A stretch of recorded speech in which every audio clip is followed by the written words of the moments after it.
Isang mapagpalayang araw po. Nandito naman po tayo sa ating channel, Lakdan MD, upang magbigay ng kaunting kaalaman sa ating mga security personnel.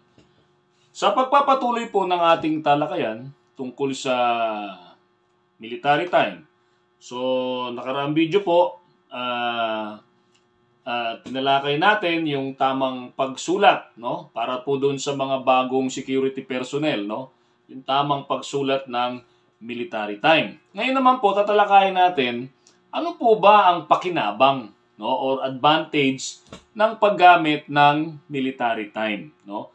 Kasi although nasa security profession tayo, so we are dealing with civilian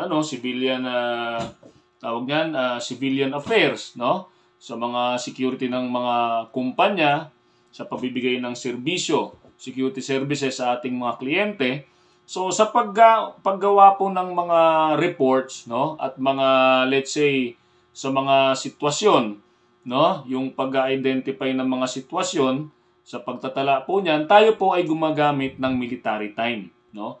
Bakit po military time? Okay. So remember, ang security po, we are a pseudo-military profession.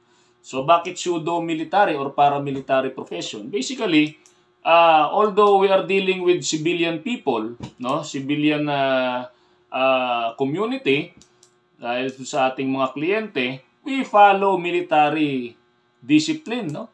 So we are privileged to render salute in our immediate superior, no? So yung ating 11th General Orders, no? So naka-pattern 'yan sa military, ano. Okay? So dito po sa ano ba yung pakinabang ng military time? So basically, so bakit ba tayo gumagamit? So unang pakinabang po nito, so improve precision and accuracy. So halimbawa, because military time, so 24-hour clock format. Okay? So dahil 24-hour clock format siya, so dire-diretso lang siya. So pag sinabi mong 0100, okay, so alauna ng madaling araw siya. So sabi rito, so dahil nga 24-hour clock format siya, there is no room for confusion and ambiguity. Okay, so dire-diretso lang siya. Pag sinabi mong 1300 hours, 1300 hours siya. So hindi siya, di ba, hindi tulad halimbawa, sabi ko nga sa inyo, magkita tayo ng alas 7. Pag hindi mo in-specify kung yan ay 7 a.m. or 7 p.m., that is a potential error. Di ba? So, ambiguous na yung dating yan. So, improve precision and accuracy. So, wala namang ibang 1900 hours kundi alas 7 ng gabi. Okay po? So, hindi tulad ng 7 o'clock. So, maaaring 7 ng umaga or 7 ng gabi.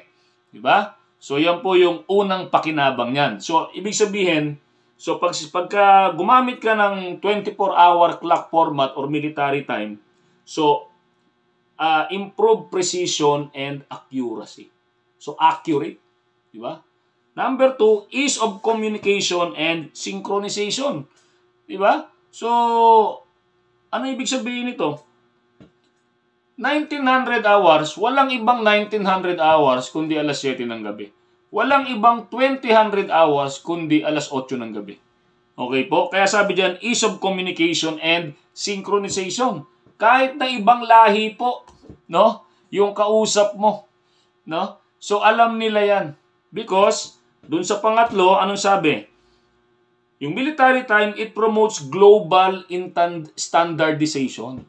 So, nandito ka sa Pilipinas, kausap mo foreigner, pag sinabi mong 1500 hours, alam din nila yung 1500 hours. No? Whether ang kausap mo Chino, Amerikano, Hapon o Kastila, okay, alam nila kung ano ibig sabihin ng 1500 hours. No? So walang room for potential errors, walang room for ambiguity. Okay? Because military time, no, is what? Widely recognized and used around the world. No? So it used around the world. So basically military time is promotes international standard or global standardization. So because it is widely recognized and universally accepted. So yun po yung pinaka doon. Military time is universally accepted.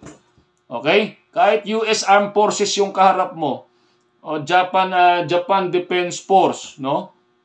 O yung People's Liberation Army ng China. Di ba? So, pag sinabing 1500, alas 3 ng hapon po yan. Okay? So, global standardization. Enhanced time management. Okay? So, enhanced time management of the day. Di ba? So, bakit 24-hour format? Pag sinabing 24-hour format, it represents a clearer picture of the day. No? A clear representations of the day. Okay? So hindi tulad dun sa 12-hour format, yung civilian format, no, AM/PM, 'di ba? So meron dong source of confusion and potential errors, gaya nga nung mga naunang sinabi natin. Okay? So more disciplined approach to time management. So merong sense of urgency, 'di ba? So halimbawa sinabi mong alas 8, 'di ba? O alas 8 kailangan tapos na 'yan, Okay? So, kung hindi na specify nung superior mo, anong alas 8 yan? Baka bukas pa yan. So, pwede pang magdahilan yung tao, yung inutusan mo. Di ba? Pwede pang magdahilan. Sabi nyo kasi, sir, alas 8, pagkakaintindi ko po, alas 8 ng umaga, hindi ho ngayong alas 8 ng gabi. Pero pag sinabi mo, I need that report at exactly 2000 hours. So, wala pong ibang ibig sabihin yan, kundi alas 8 ng gabi. Okay? Or yun nga, 2000 hours. Okay po? So, yun po yan, no? So mas disiplinado po kasi pagka ang gamit po natin ay military time. Since yun nga ay widely used by the military. Kasi, tandaan nyo, bakit 24-hour clock format yan? Because military operation run in 24 hours a day. Okay po. So yan po yung mga pakinabang, no? Accuracy, precision, 'di ba?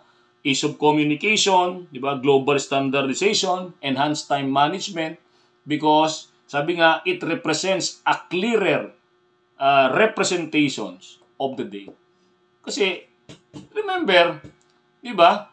Sabi sa mathematics, sabi sa siyensya, ang isang araw ay binubuo ng 24 oras. So ibig sabihin, so, pag ang ginamit mong oras ay gumamit ka ng military time, so it represents a clear picture of the day. No? A clear representations of the day. Okay? So, mula 0, 100 hours, di ba? So, 01, 02, 03 hanggang, di ba? 12 noon or 1200. So, doon ka na. Dire-diretso lang kasi, kaya ibig sabihin, walang ambiguity. Walang room for potential errors. Okay? So, yan po yung pakinabang ng military time. Kaya po yan ay ginagamit sa mga security reports and other establishment, no? Kasi po, eksakto yung oras na sinasabi dyan. Hindi tulad dun sa mga report na nilagyan ng 8, di ba? 8 o'clock. Hindi mo ngayon ma-identify kung anong 8 o'clock yan. O dapat i-specify mo pa morning or evening. Diba? Samantalang ito, una, sa paggawa ng report, diba? So, please, diba? 8 o'clock, kailangan mo pang idugtong yung in the morning. Diba? Kung nangyari ng gabi, 8 o'clock in the evening, kailangan mo pang, yun. Samantalang ito, pag sinabi mong 2000 hours, precise, eksakto, yung tinutukoy mong oras. 2000 hours. Po. So, yan yung napakalaking, kaya po yan yung widely accepted, widely ginagamit sa mga security. Okay po. So, muli, even sa mga even sa mga civilian company, so, gumagamit ng mga military time, no? Sa mga biometric ng mga company, no? Sa kanilang timekeeping process. Mas eksakto po kasi yung military time. Okay po. So, muli, maraming salamat. Stay safe, be alert, and be aware.